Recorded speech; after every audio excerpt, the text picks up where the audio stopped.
Have you ever wished, when you started thinking about changing careers, that someone had taken the time to sit you down and tell you the truth? Many of the pivots I've made, I think I probably made them quite on my own. So I thought in today's video, I'd share some of the things I've learned over my years of career pivots. And because I'm doing some gardening today, I thought I'd bring you along with me and we can plant some flowers together. I think the biggest issue has always been that career advice tries to fit you into a neat box. It tries to set you off onto a linear career path. And for many of us, that really doesn't suit us. So we find ourselves making decisions really without much advice. And I guess today's video is an attempt to try and correct that if you're facing a career pivot in your 50s, 40s, 60s, or what have you. And the other thing that nobody really seemed to talk about was what a career pivot feels like from the inside. And maybe that's because people don't like to talk about it, or maybe they didn't feel the feelings that I felt, but how it really feels inside is something that I wanted to share today. So that's what today's video is all about: career pivots after 50, things that I wish I'd known sooner. My name's Lucy. I've spent most of my career working in the UK voluntary sector, and on my channel I try to share the good and the bad about careers, how to survive and thrive and find a career that is truly fulfilling. I've been made redundant more than once. I've rebuilt multiple times, and today I work as an executive coach, helping other people who are stuck in their careers and trying to help them get unstuck and find fulfilment. The first lesson that I want to share is that career change takes longer than you think, and that's not failure. There's a version of the career change story where everything falls into place. There's some kind of revelation, some kind of ta-da moment, and you know that you're on the right path from now on. But that's not what it feels like on the inside, not for me anyway. There are months, even years, when you're still figuring things out. Nothing looks finished, and maybe you're trying something and it still doesn't quite fit. Sometimes you feel like you're getting close, that you feel like, yes, this is what I want to be doing, but then you don't maybe secure that long-term job and you have to revise your ideas again. Sometimes in these times, people around you start asking what's going on and you don't have an answer, and then that starts to feel like failure. But the thing I've learned about this is that it's not failure, it's actually part of the process. After my first experience of being made redundant in my mid-20s, I'd taken a long time to decide on that career move, and then suddenly it all unravelled and the whole team was shut down. So I was suddenly unemployed, and it was there that I just sort of did a real knee-jerk and got another job and then hated it. And so 6 months later I was leaving that job and then thinking, oh my goodness, I've ruined my whole career. In this, I was about 27, but it was in that time that I then started volunteering for Save the Children, the international children's charity, which had its headquarters near to where I lived, and I really enjoyed it. And that was what set me on the path to moving from the corporate world into the voluntary sector. And that time was, I suppose, over about a period of 2 years of leaving American Express, going to Christie's, being made redundant, going to a marketing agency, hating it, leaving, doing lots of interim advertising agency roles in London, and then doing that volunteering. And that period of learning more about myself, learning what I didn't like, and then finding what I did want to do was a really important time. But right in the middle of that time felt really, really messy, really uncertain, really chaotic. But then eventually things worked out. And so when I look back now, and it's kind of 30 years ago now, it was a really crucial time, but from the inside it felt really quite difficult, and I felt like a failure, and I'd only just begun my career. The second lesson I wanted to share is that you will grieve the old version of yourself, even if you wanted to leave and move to something new. And this has surprised me several times actually, when I've deliberately decided to move on And then I found myself being wistful and regretful about the job and the role that I've left behind. It still feels like a kind of loss that you're not necessarily prepared for. You're looking to move to the next thing, all excited about that, and then you feel this sense of regret. And I think that's because jobs aren't necessarily just jobs, they're also part of your identity, they're part of who you are, especially if you're in something like the voluntary sector or public facing service role, where your identity is very caught up with the help that you give to others. So it can feel like an identity. It's a way of being, it's a way that people relate to you, it's a way you talk about yourself, the way you introduce yourself. And you have to let go of that version, which is hard, even if the new version of you turns out to be better, which it almost certainly will. And I think people underestimate this because we're often ashamed of it. We think, if I chose this, why does it hurt? 4 years ago now, I chose to leave London after 30 happy years of London life. My mum had died, we'd been through the pandemic, and it just felt like absolutely the time to leave London and do something new. But I still miss London, of course I do. I still regret. Well, not regret, but I miss my London life. I miss my London self, even though fortunately I can visit quickly. I can get there in a day and visit. And I think those feelings are wrapped up with the loss of my mum and other feelings. So it's probably not surprising that I would grieve. But it is interesting because I love my Birmingham life. Look, I live in the most beautiful place and I'm very happy, but I can't help missing old Lucy. And it's funny, you feel a bit guilty for doing that because you think, well, why can't I make up my mind? Why can't I be certain about what I'm doing? And those feelings can play on your mind a bit, I think. So I guess the trick is to give yourself permission to grieve. There's no failure in grieving. Grieving is very natural. And so allow yourself to feel the feelings that you have. The third lesson I think I've learned is that the things that you thought mattered a lot actually turn out to matter less than you thought. When you're inside a career, things like your title, your status, the sector you work in, the rung of the corporate ladder that you're on, all of those things feel really important, and they're how you introduce yourself when you meet someone new at a party and they ask what you do.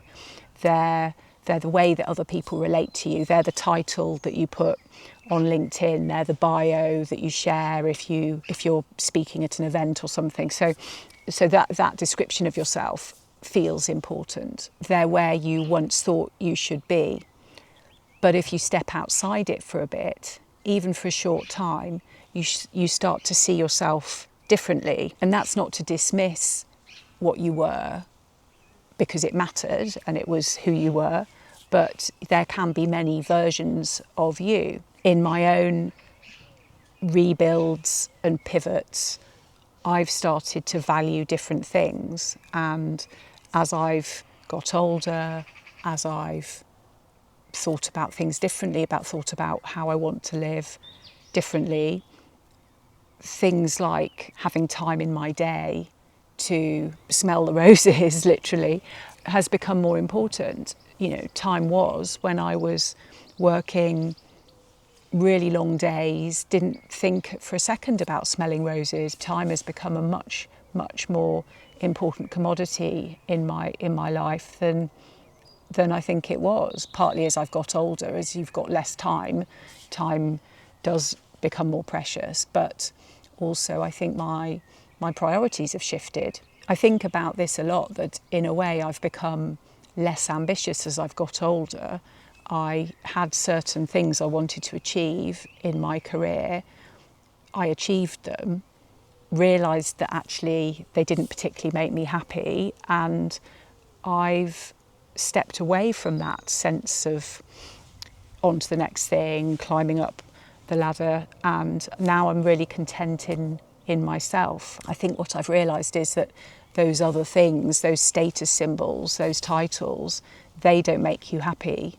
You are happy on your inside. Other things don't make you happy. So I guess that's a lesson to share. My fourth lesson is that I think clarity comes from action and doing rather than being in your own head and thinking.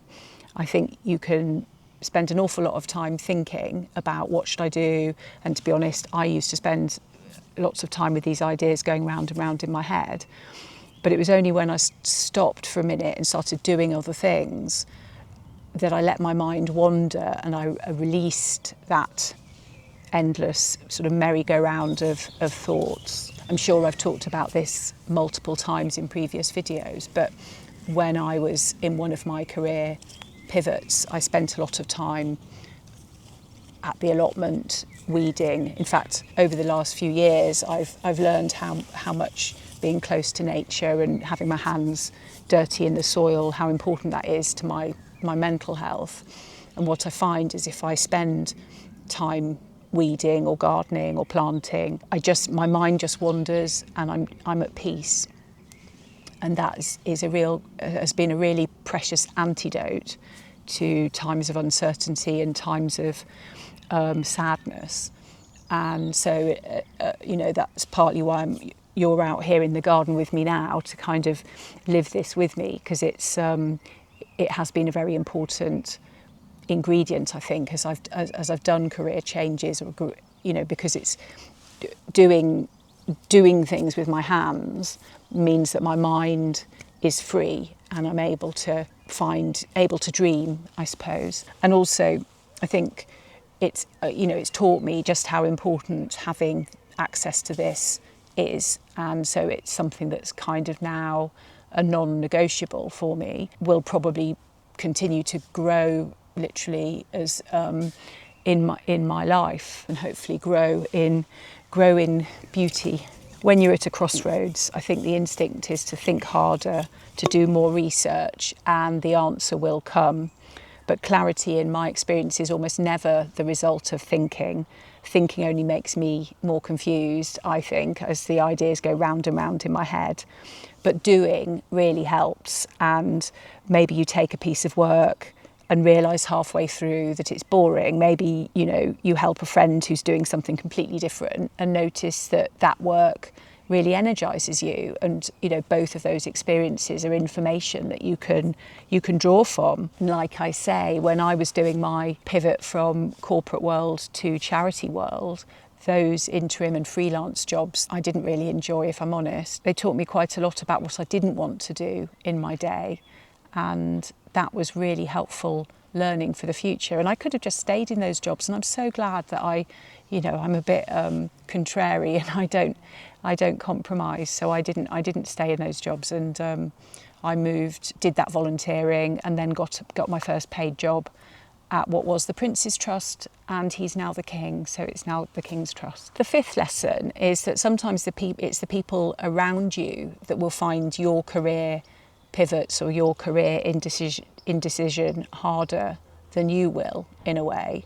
Maybe it's your partner, maybe it's your friends, maybe it's your family, maybe colleagues who knew you in the old version. They have a relationship with who you were. They're comfortable with that version of you. They know what to expect, and that's all fair enough. When you start changing, some of that becomes destabilising for them, and it has nothing to do with you doing anything wrong at all.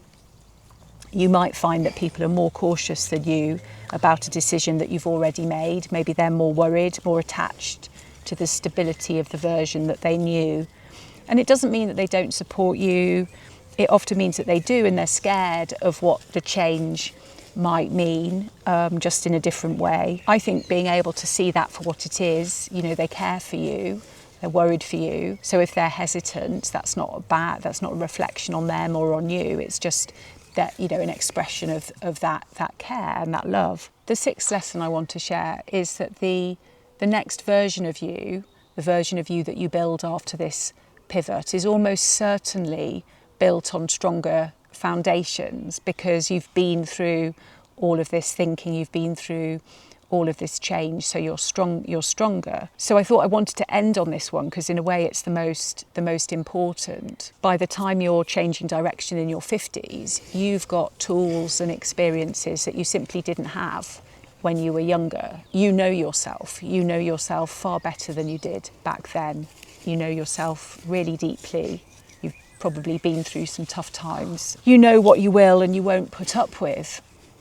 You know how you work best, and you know what you've been telling yourself that isn't true. For me, in my most recent career change last year, when I decided to really focus 100% on executive coaching and do the coaching course that I'm doing now, it's been really exhilarating in a way, because as part of the course, we have to write about our own reflection. We have to keep a self-reflection diary, and then we have to write about our learnings from the beginnings of our coaching training through to the end of our coaching training. So I have to write an assessment about my self-reflection. I have to choose 2 themes to write about, and so because I've been journaling ever since I began the course, I've got some themes I can reflect on.